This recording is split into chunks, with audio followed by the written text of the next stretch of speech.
I remember the scent first. Cinnamon, roasted garlic, wine. Comfort layered over nerves. The kind of smell that hugs you from the doorway, but hides the truth trembling underneath. Ava had done everything to make this dinner perfect. White fairy lights dangled from the ceiling beams. A single strand had slipped, hanging crooked just behind Jacob's chair, and I couldn't stop staring at it, like a quiet omen that no one else noticed. The table was dressed in linen, gold-rimmed plates, my grandmother's silverware. Ava was radiant, her laughter bubbling up like champagne as she adjusted the shoulder of her ivory dress. Her fiancé sat beside her, his fingers loosely threaded with hers. Jacob always seemed polished, buttoned up, and easy to like. But tonight, he looked a little pale under the glow of the Edison bulbs. I sipped my wine and reached for the silver locket I wore like second skin. My thumb rubbed the groove where it once held a picture of my parents. Now, it was empty. And still, I clutched it whenever the world felt even slightly unstable.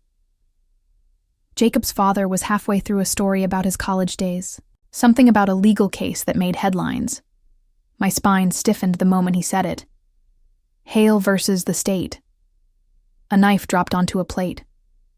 The clang made me flinch. Jacob stopped chewing. Ava tilted her head. "What is it?" Jacob's father chuckled. "Sorry, Clara. Wasn't that the scandal with that fancy Manhattan defense lawyer who got burned for shielding a mob-connected developer?" The table went silent. My breath caught. I could feel every eye on me, though no one said a word. Not even Jacob.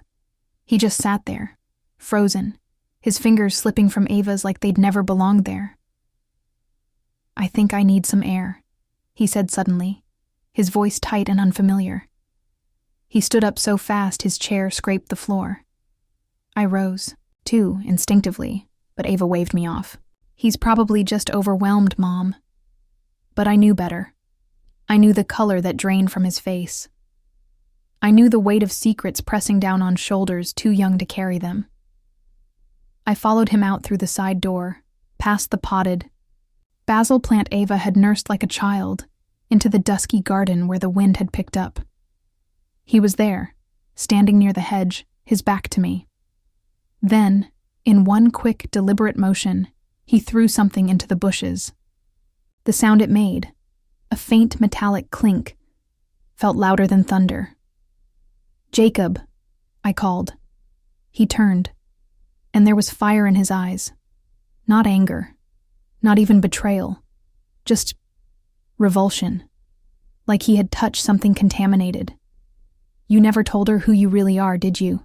The words dropped like stones between us. My heart slammed against my ribs. "Jacob." "All these years," he said, voice shaking. "And you've been lying to her face. Every single day." "She was a baby," I whispered. "She didn't need." He stepped closer. "You let her build her life on a lie. You let me fall in love with a woman who didn't even know who raised her. That's not just dishonest. It's cruel." Behind him, the garden lights flickered. Then, a door creaked open. Footsteps, Ava. She stood barefoot on the back porch, holding a half-poured glass of wine. Her eyes bounced between us like a tennis match. "What's going on?" Jacob didn't flinch. He turned slowly toward her and said it without a trace of hesitation. "Your mother lied to you your entire life." Ava blinked. "What? What are you talking about?" Her voice broke on the last word. I opened my mouth, but no words came. Only the sharp sting of the locket chain digging into the base of my throat. Jacob stepped back, wiping his hands on his slacks as if they were stained. "You'll find out soon enough," he said. Then he walked away. No goodbye. No explanation. Just the sound of footsteps retreating into the dark. Ava turned to me. "Mom?" The only thing I could manage was a whisper. It's complicated." She stared at me like I was a stranger. In the bushes, the engagement ring lay hidden, silent, buried, gleaming under the moonlight like a discarded truth that refused to stay buried. Sometimes I wonder if I ever really left that courtroom. Even now, years later, oceans away from the city, lights and chaos, I can still hear the echo of the judge's gavel, the click of 1,000 camera shutters, the murmur of reporters scrambling to twist the truth into something unrecognizable. I stood in stilettos and a navy suit that cost more than my first car, defending a man I no longer believed in. A man who called me kiddo behind closed doors and colleague in front of cameras. Vincent Merritt, real estate mogul, political donor, human rot in a Brioni suit. I defended him because that was my job. Because at the time, I believed every person, no matter how vile, deserved a voice in court. But when the federal indictment came down, it didn't just touch him. It swept across everyone who had ever stood beside him, including me. I wasn't charged. My name was never on the documents. But guilt doesn't always come from legality. It comes from implication, from headlines, from the people who spit at you on the subway, from the voicemail threats that grow more vivid by the day. By the time I realized I was pregnant, I had already been publicly crucified. There was no one left. My parents had died years earlier. The few friends I had in the city disappeared the moment things got ugly. I spent my last weeks in Manhattan holed up in a friend of a friend's guest room in Queens, curtains always drawn, my face scrubbed of makeup. I'd always been Clara Hale, sharp, polished, powerful, the kind of woman who knew her way around, both a courtroom and a bottle of Bordeaux. But the woman I became, she was quieter. She packed in the middle of the night. She left no forwarding address. She tucked ultrasound prints into her purse and left New York behind on a train that didn't ask for explanations. I picked the name Clara Jennings out of a phone book in a motel lobby. It sounded soft, safe, forgettable. I settled in a town that smelled like salt and wood smoke, where strangers still smiled at you on the street. I found work cataloging books at a tiny coastal library. I rented a cottage with creaky floors and hydrangeas in the yard. And when Ava was born, I held her against my chest and whispered promises I wasn't sure I could keep. No one knew who I used to be. Not the grocer, not the librarian, not the single mother who lived next door. I buried my past like a body under floorboards, never spoken of, never disturbed. But it never fully disappeared. Every time Ava asked me why she didn't have grandparents, I told her they died young. When she wanted to know why there were no baby pictures of me, I said they were lost in a fire. Each lie was small, necessary, protective. I told myself it was love, that I was giving her the life I never had. I raised her to be honest, to be kind, to fight for the truth. The irony still stings like a slap. Sometimes late at night, I'd sit on the edge of her bed while she slept and run my fingers through her hair, so much like mine at that age. I'd watch her breathing and wonder, if she knew everything, would she still love me? That question followed me like a shadow. On birthdays, school plays, first heartbreaks, even the night she brought Jacob home for dinner the first time. I remember watching him help her with the dishes, one hand resting lightly on her back, and thinking, maybe this is what healing looks like. Maybe, I thought, if I just keep the lie small and neat and buried, it'll never have to surface. Kept the locket, though. It was the only thing I didn't change. I wore it daily. Under sweaters, dresses, coats. A tiny silver talisman pressed against my skin. Inside was a secret compartment that used to hold a picture of me and my father. On the steps of the courthouse the day I passed the bar, I removed it after everything fell apart. but I never could bring myself to throw the locket away. It became a symbol of who I used to be. A part of me no one else knew.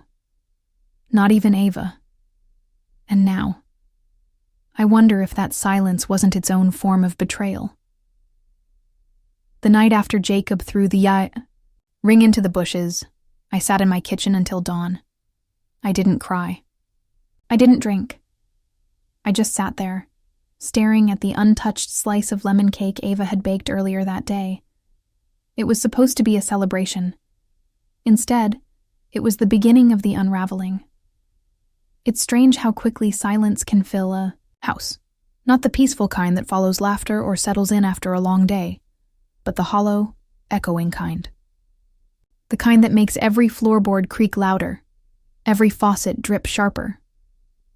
That week after the dinner, the quiet in our home was suffocating. Ava didn't come home that night, or the next.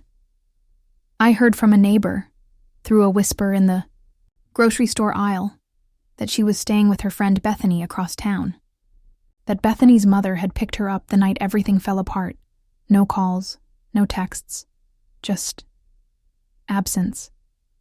I tried to give her space. The first day, I convinced myself she needed to cool off. The second, I started folding her laundry just to feel useful. By the third, I sat at her empty vanity, holding a bottle of her perfume and pressing it to my wrist like a prayer. Jacob was gone too. His parents hadn't said a word, but someone posted on Facebook, of course they did, that the engagement was off. A picture of the two of them vanished from Ava's profile. Then another. And another. Soon, the speculation began. One woman asked under a shared post, "Isn't her mom that lawyer from the Hale scandal?"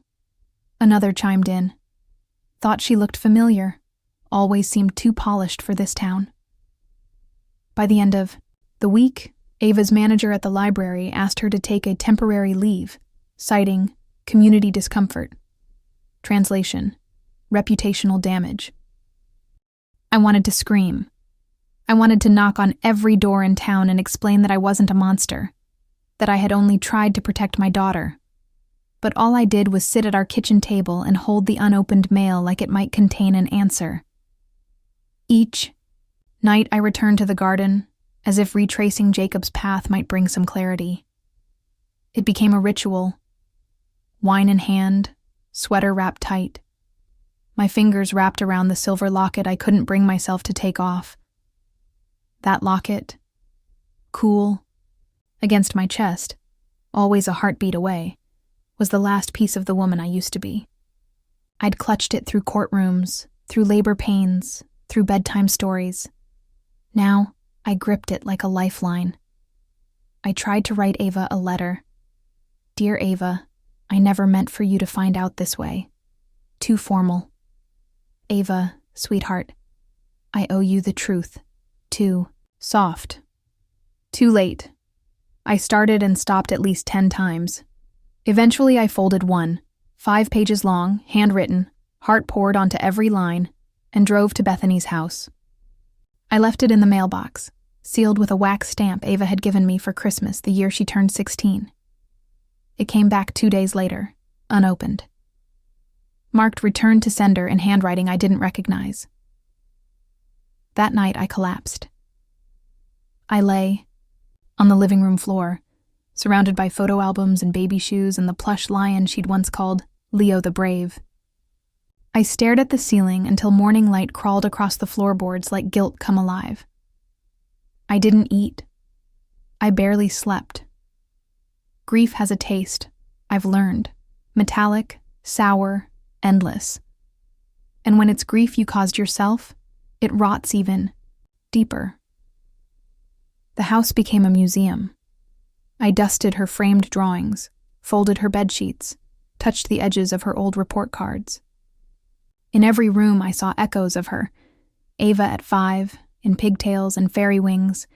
Ava at 12, holding her first award. Ava at 17, trying on dresses for prom while I pretended not to cry in the hallway. I wasn't mourning a death. I was Mourning disconnection.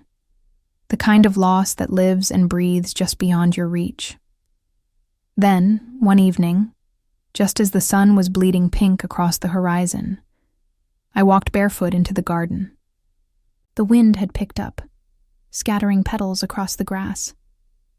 I wasn't looking for anything. I just needed to move. And that's when I saw it, a glint of silver in the dirt beneath the rosebush. I knelt down, heart trembling, and brushed the soil away with my bare hands. The ring. Jacob's engagement ring. The one he had hurled away like it was contaminated. It lay there, still perfectly intact, still shining. I held it between my fingers, the metal warm from the sun, and realized it hadn't been ruined, just buried. Like me. I sat on the garden bench for a long time after that, the ring cradled in my palm and the locket resting against my chest. Two symbols of everything I'd lost, everything I thought I was protecting. In that moment, the ache of truth overwhelmed me, not because I'd lied, though I had, not because I'd been found out, though I had, but because I finally saw the full weight of what silence costs. Ava deserved better. She deserved everything. And I, out of fear, out of shame, had stolen a part of her identity without her consent. You can survive betrayal from strangers, but when the betrayal comes from your mother, there are no easy words, no quick repairs, just dirt and rings and echoes. I didn't leave a note. I packed 2 bags, filled the gas tank, and drove north with no destination in mind, just away. Away from the whispers, the empty rooms, the feeling of Ava's absence pressed into the fabric of every chair she once sat in. Vermont welcomed me with the hush of pine trees and the sigh of old porches. I stopped at a lakeside inn that looked like it had been plucked from a postcard, white shutters, creaky steps, a stone fireplace that smelled like memory. The woman behind the counter asked my name, and for the first time in 18 years, I said it aloud. Clarissa Hale. The syllables felt foreign. Like trying on a dress I hadn't worn since youth. Familiar, but no longer mine. She wrote it down without flinching. My room was small but cozy. There was a patchwork quilt on the bed, and a mirror above the desk that tilted slightly to the right. Every morning, I'd sit before it and try to recognize the woman staring back. Lines around her eyes, a weariness to her posture. But somewhere beneath that, something else. A flicker. A return. I began journaling. At first, it was just fragments. Ava. The ring. The locket. Then came longer entries. Confessions, regrets, dreams I didn't know I'd buried. The act of writing felt like stitching wounds I'd left open too long. The lake became my sanctuary. I'd sit on the dock at sunrise with coffee warming my hands and let the stillness talk back. I hiked alone through trails that smelled of damp earth and crushed leaves. Cooked my own meals. Listened to music without lyrics. And slowly, imperceptibly, I began to breathe again. One afternoon, I wandered into a dusty little bookstore nestled between a bakery and a hardware shop. The bell above the door chimed like an old friend. That's where I met Margot. She was in her 70s, with silver hair piled into a loose bun and eyes that looked like they'd seen centuries. She glanced up from behind the counter, narrowed her gaze, and said, "You're not from here." "No," I said softly. "Just passing through." She tilted her head. "But your name, Hale, that used to be a name in the papers." I braced myself. My heart thudded in my chest like it always did before impact, but she just shrugged. People talk. They always have. Doesn't mean they ever say anything true. That was the beginning of something unexpected. Margot didn't ask for explanations. She handed me books, memoirs, poetry, fiction with women who disappeared and found themselves again. She told me I had a writer's face, whatever that meant. And when I mentioned I'd practiced law, she smirked. Then you already know stories are just arguments for who we are. By the second week, she'd invited me to lead a writing workshop in the shop's back room. It was small, 5 women, battered notebooks, mugs of chamomile tea. At first, I said no. Then I said maybe. Then I showed up, trembling, and asked them to write about a moment that changed everything. One woman wrote about a miscarriage, another, a divorce. One confessed she hadn't spoken to her daughter in years. I listened, encouraged, and slowly began to share too. Not the full story. Not yet. But pieces. I used to be someone else, I said one night. And I spent a long time trying to bury her. But the thing about the past is, it waits. They nodded like they understood. And maybe they did. I started introducing myself as Clarissa. Just Clarissa. I let it hang in the air like something tentative but true. The locket stayed in my bag. One night, after class, Margot sat with me by the fire. We all carry the weight of who we were, she said, pouring tea. The trick is learning how to set it down without losing the lessons. I looked into the firelight, shadows dancing on the walls, and asked, "But what if the people we love can't forgive who we were?" She paused. "Then the real work," she said, "is learning to forgive ourselves first." I didn't respond, but I thought of Ava, of the letter unopened, of the ring in my pocket, and something shifted. Not healed. Not yet, but unstuck. That night, I stood in front of the mirror above the desk, the one that always leaned a little too far right. I unzipped my bag, pulled out the silver locket, and opened it. It was still empty, so I placed a folded slip of paper inside, a quote I'd read that week, written in looping pen. "Nothing in nature blooms all year. Trust the seasons within. You." I pressed the locket to my chest and closed my eyes. For the first time in nearly 2 decades, I wasn't running. I was becoming. When I left Vermont, the lake was frozen in parts, mirroring the stillness I'd finally found within myself. Drove back with no fanfare. No welcome sign waited for me. No one called to check if I'd made it. But the gravel of my driveway crunched beneath the tires like a familiar song, and my little coastal cottage stood exactly as I left it. Except lonelier, more wild. The rose.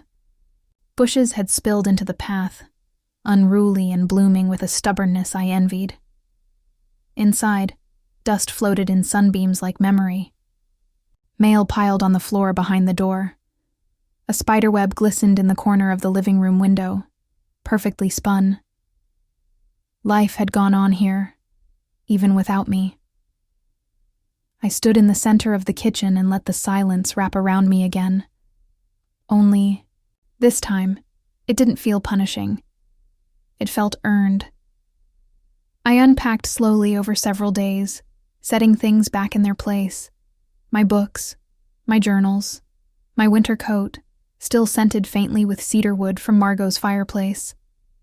The locket now lived in the drawer by my bed, no longer hidden under my blouse, but resting nearby, like a stone smoothed by time. Then, one morning, I woke up and began to write. It wasn't a story I intended to share with the world. Not at first. It was for Ava. A memoir, yes, but not the kind you publish.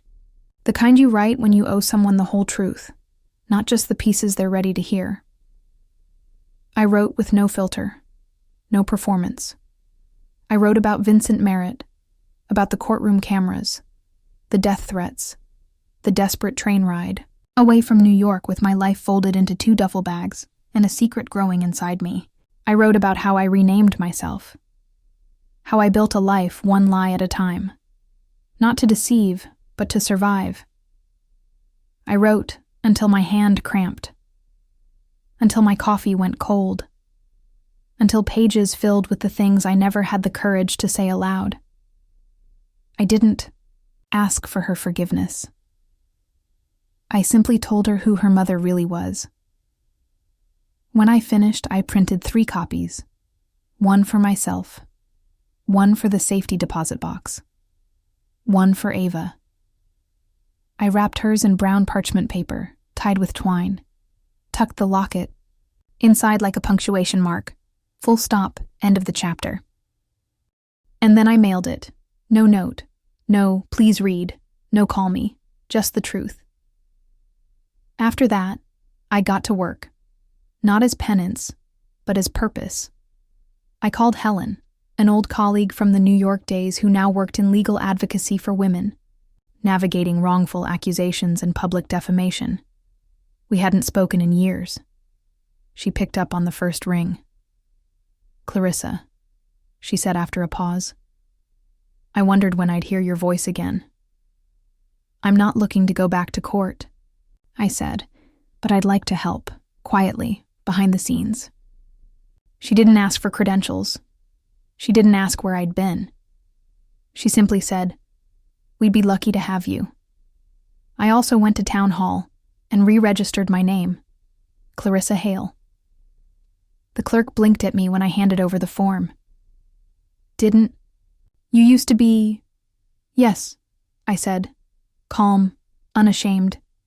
He didn't press. Somehow I think people sensed the shift, that I wasn't running anymore, that the ghost had finally stepped into the light. At the library, where Ava used to work, I asked to relaunch the community book club. Not as a replacement, not as an apology, but as a gesture. Just a trial, I told them. No pressure. They approved it the next day. I hosted it every other Thursday, in the small back room that still smelled like paper and lemon polish. I brought tea and scones. We read Toni Morrison, Elizabeth Strout, Mary Oliver. We talked about grief and reinvention, about silence and voice. They didn't know everything about me, but they knew enough, and it was enough. Weeks passed, then one morning. I opened my front door and found a box on the porch. No return address. Inside was the brown paper I'd used to wrap the memoir, now gently folded. And the locket. Not the chain, just the locket itself. And inside, where I'd left the quote about blooming. Ava had added something, her handwriting, unmistakable. "I'm not ready. But I'm listening." I sat on the porch steps, the wind tangling in my hair, the morning light warming my face, and wept. Not because it was over, but because it had begun again. Not forgiveness. Not yet. But something more honest. Permission to hope. It was the first real spring rain, the kind that smells like turned soil and new beginnings. I was making tea, barefoot, wrapped in my old robe, when I heard the knock. Not the postman. Not a neighbor. I knew before I even opened the door. The weight behind it. The silence that came with it. There she was, Ava, soaked through, her hair stuck to her cheeks, holding something in her hand. Not a suitcase, not an umbrella, the locket. My breath hitched. I couldn't speak. She didn't smile. She didn't cry. She just said, "Can I come in?" I nodded, stepping aside. She walked past me like she'd done 1,000 times before. But this time, it wasn't her home. It wasn't mine either, not in the same way. It was something in between. Neutral ground. I handed her a towel, and we sat at the kitchen table like 2 women circling the truth.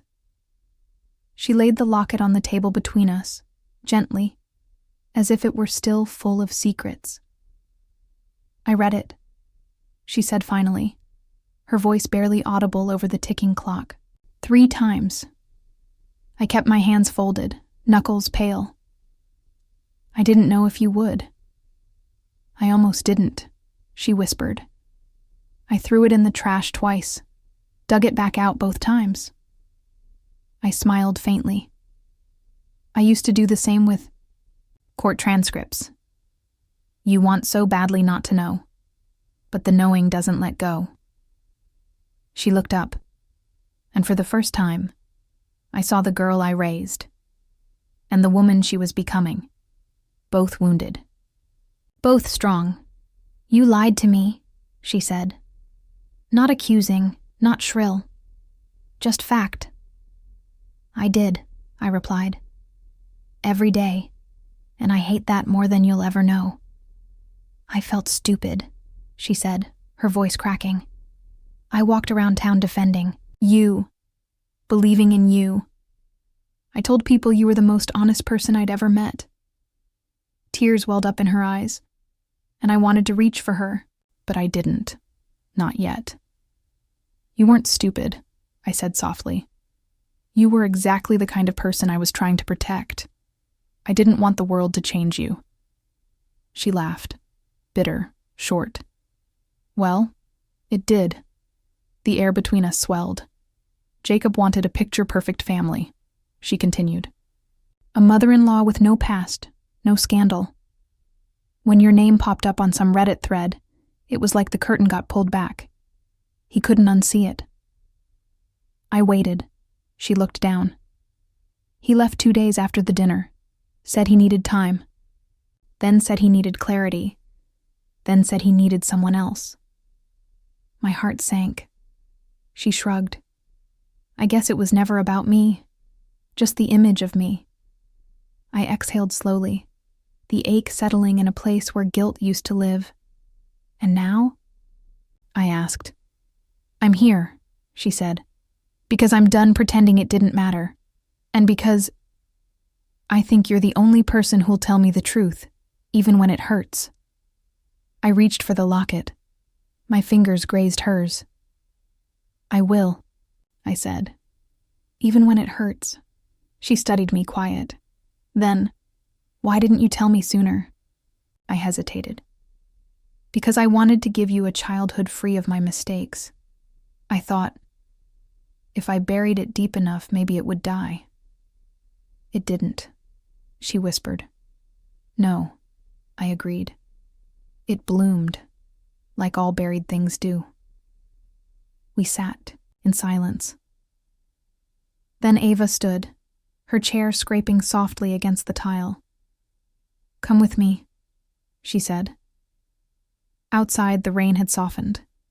The garden smelled like crushed petals and rebirth. She led me to the rose bush, the same one where I'd found the ring. She knelt down, pulled something from her pocket. The ring, still gleaming, still whole. I found it after you left, she said. It was where you said it would be. She dug a small hole with her bare hands, placed the ring inside, and covered it with earth. We can't wear it, she said. But maybe something new can grow from it. A lump formed in my throat. She looked up at me, cheeks damp with rain and tears. I'm not ready to forgive everything, but I'm ready to start again, if you are. I knelt beside her. Always. We planted a rose bush over the ring together. Pink, wild, unapologetic. A new beginning, not born from forgetting, but from remembering with grace. Later, we sat on the porch wrapped in blankets, mugs of tea steaming in our hands. She asked about my writing. I asked about her dreams, and for the first time in years, I felt something like peace, not the kind you find in silence, the kind you earn, petal by petal, truth by truth.